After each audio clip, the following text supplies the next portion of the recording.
Hello दोस्तों, नमस्कार। मैं रंजीत, आपका चैनल आर के हॉरर स्टोरी हिंदी। आज मैं आप लोगों को एक कहानी सुनाने जा रहा हूँ, डरावनी कहानी, जिसका नाम है दिल्ली का प्रेत बाधित अस्पताल। दिल्ली एक ऐसा शहर जो दिन में अपनी चौकाचौंध और रात में अपनी सन्नाटी कहानियों के लिए प्रसिद्ध है।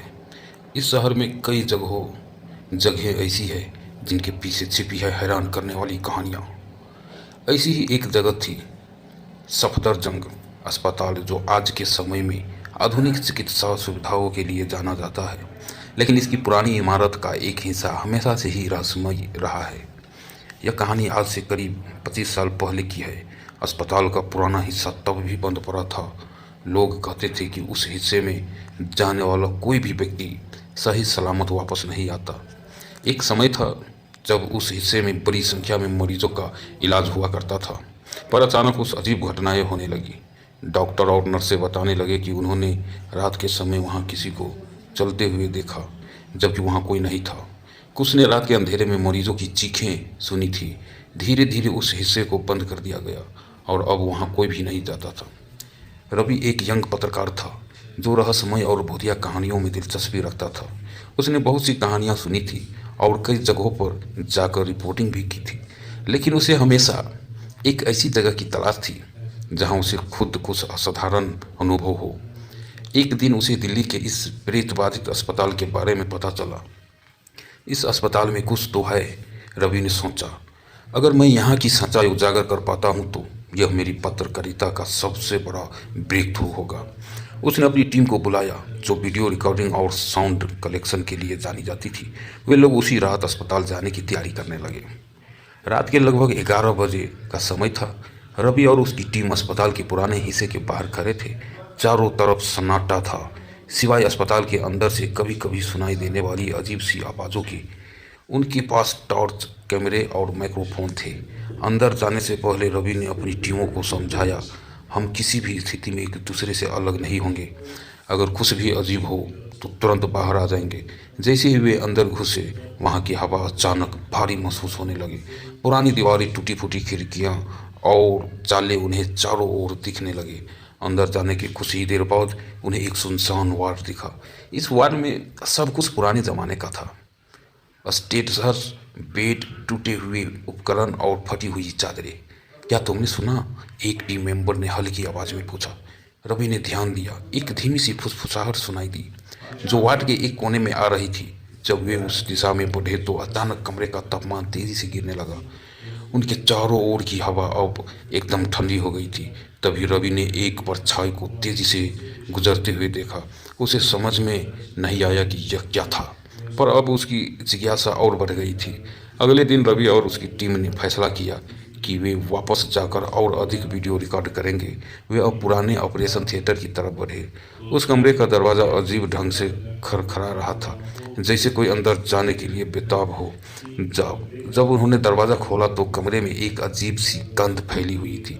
दीवारों पर धूल जमी हुई थी और फर्श पर खून के धब्बे दिखाई दे रहे थे, जो सालों से वहाँ थे।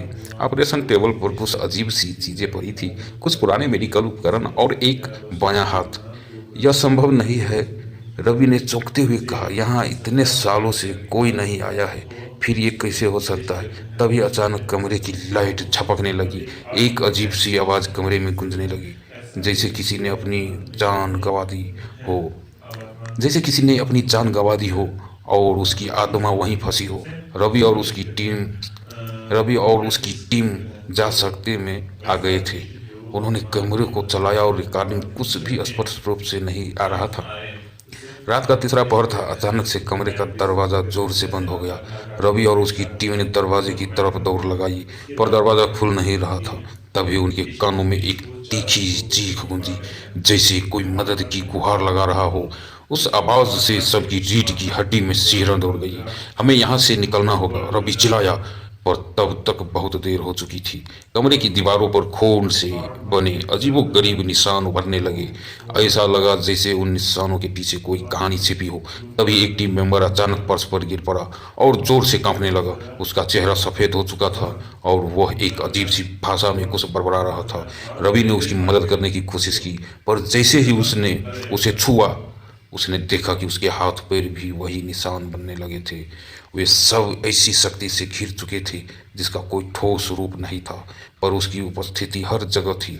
रवि और उसकी टीम ने किसी तरह दरवाजा खोला और बाहर निकलने जब वे अस्पताल से बाहर आए तो सबके चेहरे पर डर और थकावट साफ झलक रही थी। पर रवि ने ठान लिया था कि वह इस रहस्य की तह तक जाएगा। अगले कुछ हफ्तों में रवि ने अस्पताल की पुरानी फाइलों को खंगाला। उसने पाया कि 30 साल पहले इस अस्पताल में एक बड़े ऑपरेशन के दौरान कई लोगों की जान गई थी।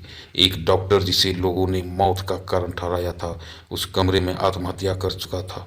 उसके बाद से ही वहाँ रहस्यमय घटनाएं घटने लगी। माना जाता है कि वह डॉक्टर अपनी आत्मा के साथ वहीं फंस रह गया और अब भी उन मरीजों की आत्माएं वहाँ भटक रही है जिनकी जान उसके कारण गई थी। रवि ने अपने अनुभव को अपने ब्लॉग पर चैनल पर साझा किया और जल्द ही यह कहानी पूरे देश में फैल गई। लोग इस अस्पताल को लेकर और भी डरने लगे और प्रशासन ने इसे पूरी तरह से बंद करने का फैसला किया। रवि और उसकी टीम ने कभी फिर से उस अस्पताल के पास जाने की हिम्मत नहीं की। उन्होंने जान लिया था कि कुछ रहस्य ऐसे होते हैं जिन्हें छेड़ना हमारी समझ से परे है। सफदरजंग अस्पताल का वह हिस्सा आज भी बंद है और वहां जाने की कोई हिम्मत नहीं करता। पर रात के सन्नाटे में कभी कभी वहां से तेज आवाज़ चीखों की आवाज़ें आती है जो उस भयानक अतीत की गवाही देती है।